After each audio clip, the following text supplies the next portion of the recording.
Salut à tous, c'est Xostar et aujourd'hui je vais vous présenter une nouvelle vidéo debunk. Goku peut-il détruire un univers? Est-il Universe Buster? Beaucoup de monde croit en cette légende. Oui, je dis bien une légende. Car aujourd'hui je vais déconstruire de A à Z la théorie comme quoi Goku est un Universe Buster. C'est parti. Alors premièrement, il faut savoir que ceux qui supportent cette théorie s'appuient majoritairement sur les épisodes 12 à 13 de Dragon Ball Super. Analysons donc en détail ces épisodes. Je tiens juste à préciser qu'on se basera uniquement sur ce que l'on voit et qu'on ne laissera aucune place à la spéculation ou à la devinette.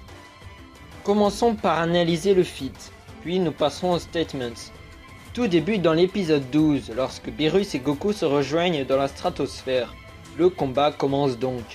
Les deux guerriers se foncent dessus 3 fois et s'échangent des coups frontaux.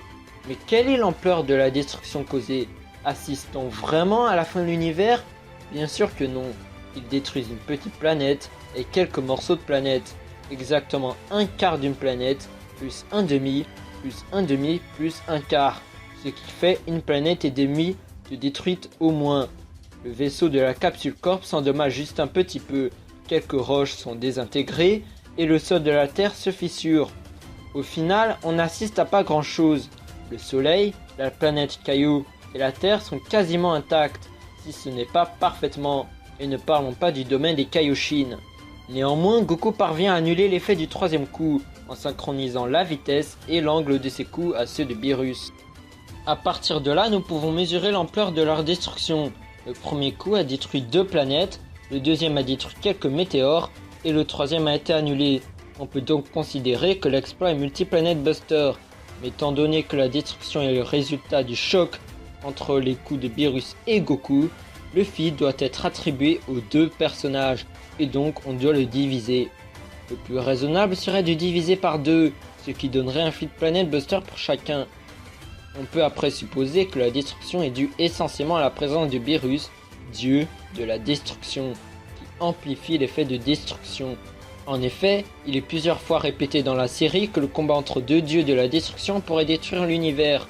Or, quand Goku se bat contre quelqu'un d'autre que Beerus, par exemple Vegeta, Golden Freezer ou encore Goku Black, il n'est jamais dit ça. Bref, faisons abstraction de ce détail et considérons le feat Planet Buster maximum.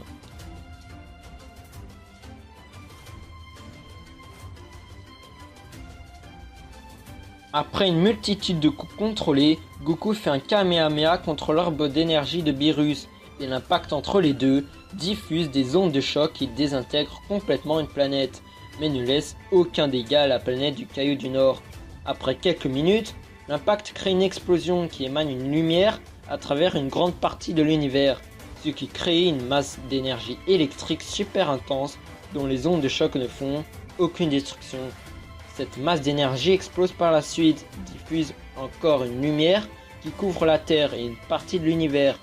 Mais Beerus parvient à réduire à néant cette énergie qui s'est propagée aux alentours d'Ixit lui-même. Ensuite, Goku lâche un Kamehameha une nouvelle fois contre l'orbe d'énergie de Beerus, ce qui crée encore une fois une explosion qui crée une boule d'énergie solaire dont l'explosion est négligeable. Le combat se termine sur cela. Que peut-on donc en tirer de tout cela? Que la puissance combinée de Goku et Beerus n'est détruit qu'une seule planète, ce qui amène à dire que le feat est demi-planète buster. Au final, nous n'avons vu aucun univers détruit, et la capacité de destruction est globalement constante. Quand est-ce que Goku a détruit l'univers? Nulle part, il est planète buster. Après 2 épisodes de destruction, le Soleil, la planète Caillou, les 4 galaxies, le domaine des Kaioshin et les étoiles dans le fond d'écran sont parfaitement intactes. Vous me direz que j'ai négligé le temps que la lumière des étoiles parvienne à nos yeux, et donc que les étoiles ne seront pas détruites immédiatement. N'oubliez pas que l'univers est tout petit, et qu'il fait seulement 2 millions de kilomètres de diamètre, si on prend en compte la roue du serpent. La lumière de l'étoile la plus lointaine devrait donc nous atteindre en 6,7 secondes, grand maximum. Si les étoiles devaient être tous détruites, le fond serait vide. De toute manière, on n'a aucun moyen de savoir si des étoiles ont disparu. Passons à l'analyse des statements. Certains diront que le troisième coup, qui est annulé, avait assez de puissance pour détruire l'univers si l'on se réfère aux propos du Old Kai. Il faut d'abord savoir que le Old Kai n'est pas la voie à la vérité et qu'il peut tout à fait se tromper. D'ailleurs, il se trompe encore sur beaucoup de choses. En premier lieu, il hésite sur le nombre de coups avant la supposée anéantissement total de l'univers. Je cite, environ 2 fois, non, peut-être 3, finalement environ 2 fois et demi. D'autant plus qu'il a probablement tort. Il a beau dire que l'impact entre 2 simples coups de poing est capable d'anéantir l'univers, il n'empêche que le deuxième coup n'a détruit que quelques cailloux et n'a provoqué que quelques fissures au sol terrestre. Un troisième coup qui détruit l'univers entier, c'est irrationnel, puisque lorsque Goku œuvre un Kamehameha contre l'orbe d'énergie de Beerus, rien n'est détruit.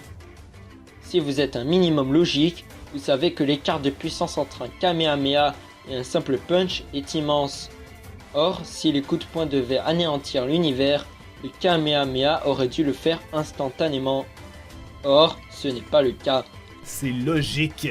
Ensuite, Old Kai nous fait part de ses impressions. Il répète souvent que l'univers entier va être détruit à cause d'une explosion.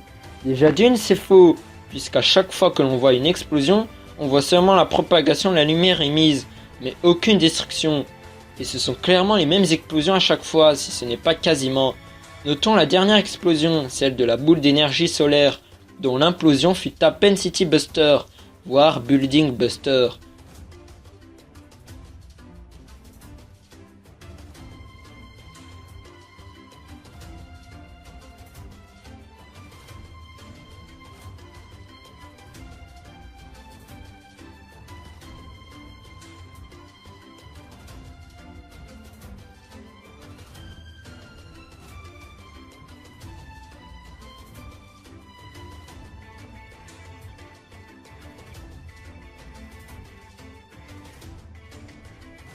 De plus, il est vite contredit par Whis, qui dit que seulement quelques planètes voisines vont être détruites, ce qui est une énorme contradiction avec ce que déclarait Old Kai précédemment. Rappelez-vous, les ondes de choc deviennent plus puissantes au fur et à mesure qu'elles s'éloignent, ce qui suggère clairement que les planètes éloignées devaient être en priorité détruites, si on se fie à ces propos.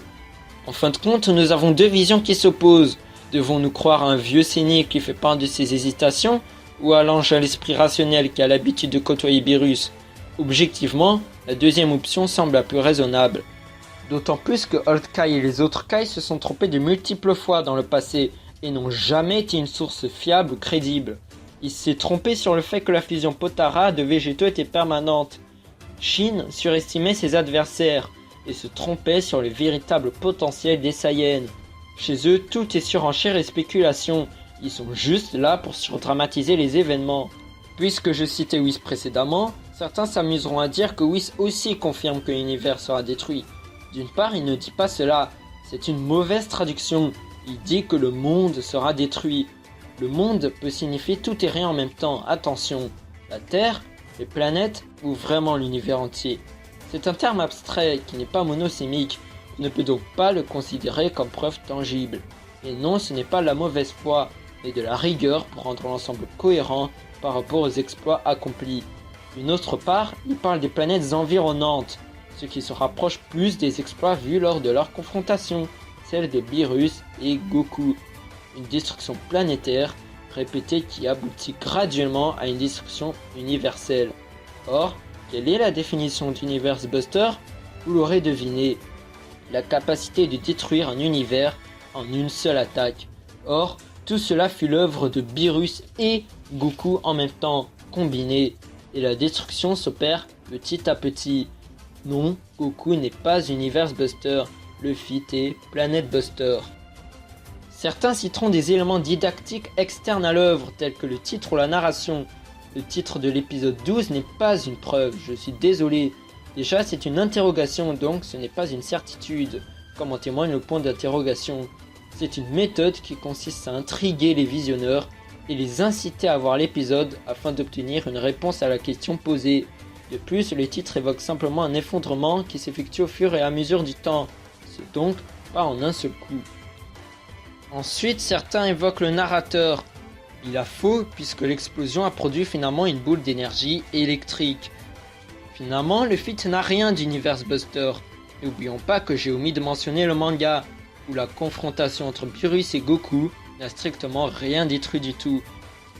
Oui, il est répété plusieurs fois durant la série que le combat entre deux dieux de la destruction peut détruire un univers.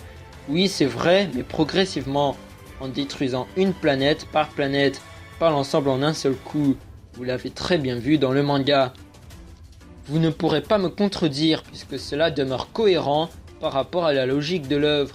Boo ne détruisait que quelques centaines de planètes en quelques années. Pourtant, il est une menace pour l'univers entier. Pareil pour Broly et Cell, sauf qu'ils sont des menaces pour la galaxie. Au final, ce n'est pas étonnant qu'une destruction de quelques planètes menace la galaxie entière ou l'univers, étant donné le faible diamètre d'un univers dans Dragon Ball. Les plus fous diront que Vegeta était déjà Universe Buster, puisqu'il a détruit la salle de l'esprit du temps, qui est une dimension. C'est faux, puisque Goku explique qu'elle est aussi grosse que la Terre pour rassurer Gohan. Non, Boo ne peut pas détruire d'univers. Ce que Gohan risquait de faire, c'est produire des trous à travers les murs dimensionnels. À ce rythme-là, les dimensions se seraient effondrées les unes sur les autres, à cause des portails, laissant les univers s'entremêler. Rien n'est de la part de la propre force de Gohan. On parle d'une réaction en chaîne, soyons rigoureux. En définitive, Goku n'a jamais rien accompli pour être Universe Buster, et ne le fera probablement jamais dans le futur. En effet, la taille d'un univers dans Dragon Ball est minime. Comme je l'ai précisé avant, elle fait 2 millions de kilomètres de diamètre, soit 83% du diamètre de Sirius A. Sachant que le diamètre du Soleil fait 70% du diamètre d'un univers dans Dragon Ball. Vous me direz que les dessins ne sont pas représentés à l'échelle. Bien sûr que si. L'idée initiale était de rendre compte de l'ampleur, de la longueur de la roue du serpent par rapport à cet univers qui se veut clairement miniature. Et cela dès les premiers ébauches de Toriyama. D'autant plus que l'échelle des autres représentations reste la même. Ce qu'il faut retenir au strict minimum, c'est que les échelles de distance dans Dragon Ball et ceux de la vraie vie sont incompatibles et présentent un écart colossal. Détruire un univers dans Dragon Ball ne sera jamais un exploit notable. Bref, Goku n'est pas Universe Buster et ne le sera jamais.